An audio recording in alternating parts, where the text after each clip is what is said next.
किसी समय की बात है, कोसल देश के एक छोटे से गांव में एक व्यापारी रहता था जिसका नाम था विशाल। वह धनवान था, पर उसका मन हमेशा भय और संदेह से भरा रहता था। लोग कहते थे कि विशाल का धन अंधेरे सौदों से आया है और रात में उसका घर रहस्यमयी आवाजों से गूंजता था। गांव वाले उससे दूरी बनाए रखते थे क्योंकि रात में उसके घर के आसपास से गुजरने वालों को अजीब सी बेचैनी महसूस होती थी।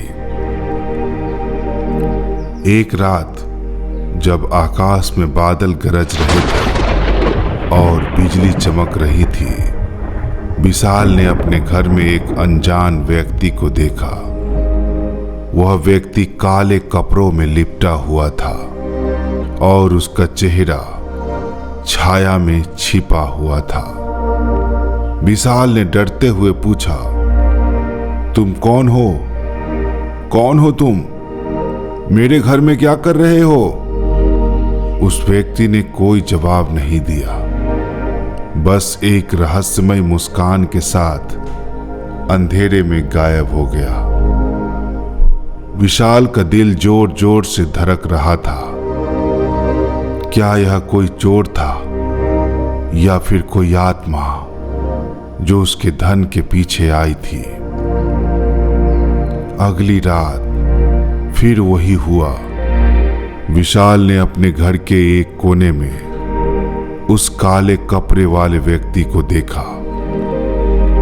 इस बार उसने एक दीपक जलाया और उसका पीछा करने की कोशिश की, पर वह व्यक्ति पलक झपकते ही गायब हो गया। अब विशाल को नींद नहीं आ रही थी।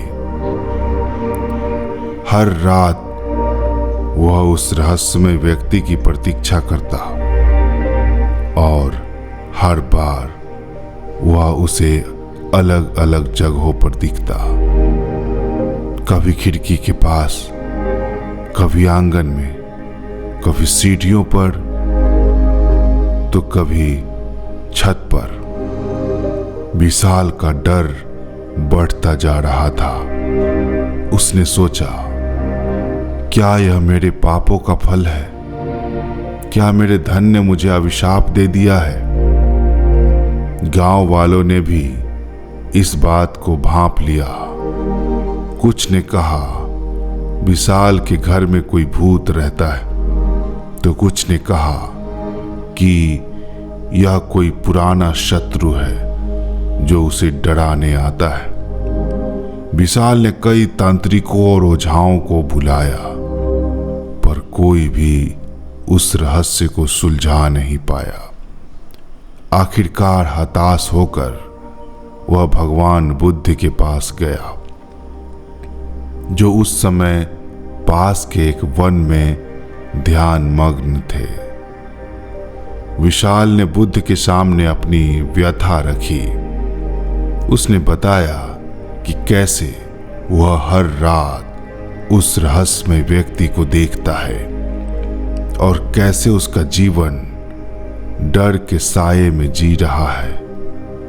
बुद्ध ने शांत स्वर में कहा, विशाल, तुम देख रहे हो, वह तुम्हारे मन का प्रतिबिंब हो सकता है। डर और संदेह तुम्हारे भीतर है और यही तुम्हें बाहर दिखाई दे रहे हैं। अपने मन को शांत करो और सत्य को खोजो। विशाल ने पूछा, पर यह व्यक्ति कौन है? क्या यह कोई भूत है या कोई साजिश? बुद्ध ने मुस्कुराते हुए कहा, सत्य को जानने के लिए तुम्हें स्वयं उसका सामना करना होगा। आज रात जब वह व्यक्ति दिखे तो उससे डरना नहीं, उसका पीछा करो और देखो वह तुम्हें कहां ले जाता है। उसी रात विशाल ने बुद्ध की बात मानी। जब वह काले कपड़े वाला व्यक्ति फिर से दिखा, विशाल ने हिम्मत जुटाई और उसका पीछा किया।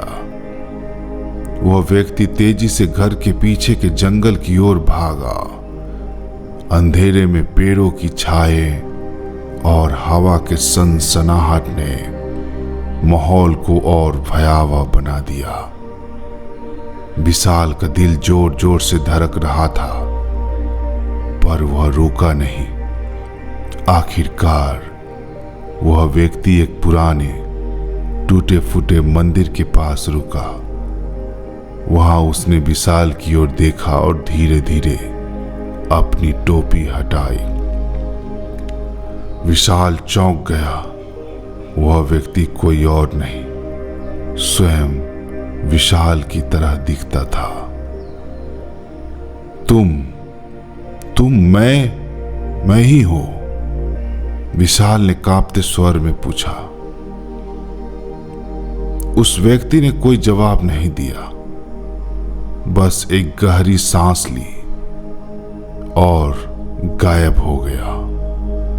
विशाल समझ गया कि यह उसका अपना भय था जो उसे हर रात सता रहा था। अगले दिन विशाल फिर महात्मा बुद्ध के पास गया और सारी बात बताई।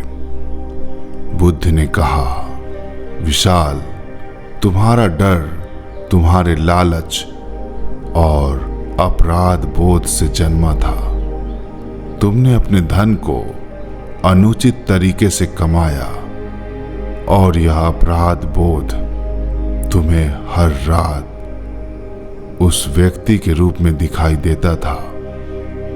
जब तक तुम अपने कर्मों का सामना नहीं करोगे और सत्य का मार्ग नहीं अपनाओगे, यह डर तुम्हारा पीछा नहीं छोड़ेगा। विशाल ने बुद्ध की बात सुनी और अपने जीवन को बदलने का फैसला किया। उसने अपना धन जरूरतमंद में बांट दिया और बुद्ध के मार्ग पर चलने का संकल्प लिया। धीरे धीरे उसका डर गायब हो गया और वह एक शांतिपूर्ण जीवन जीने लगा।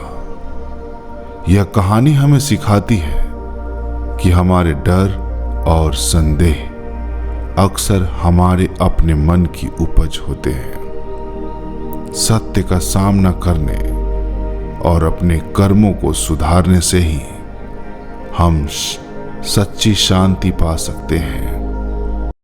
कहानी पसंद आए तो वीडियो को लाइक और चैनल को सब्सक्राइब करें और हाँ, इस कहानी को अपने परिवार और दोस्तों में जरूर शेयर करें ताकि वे भी लाभान्वित हो सके। मिलते हैं अगले कहानी के साथ, तब तक के लिए बाय बाय, जय हिंद।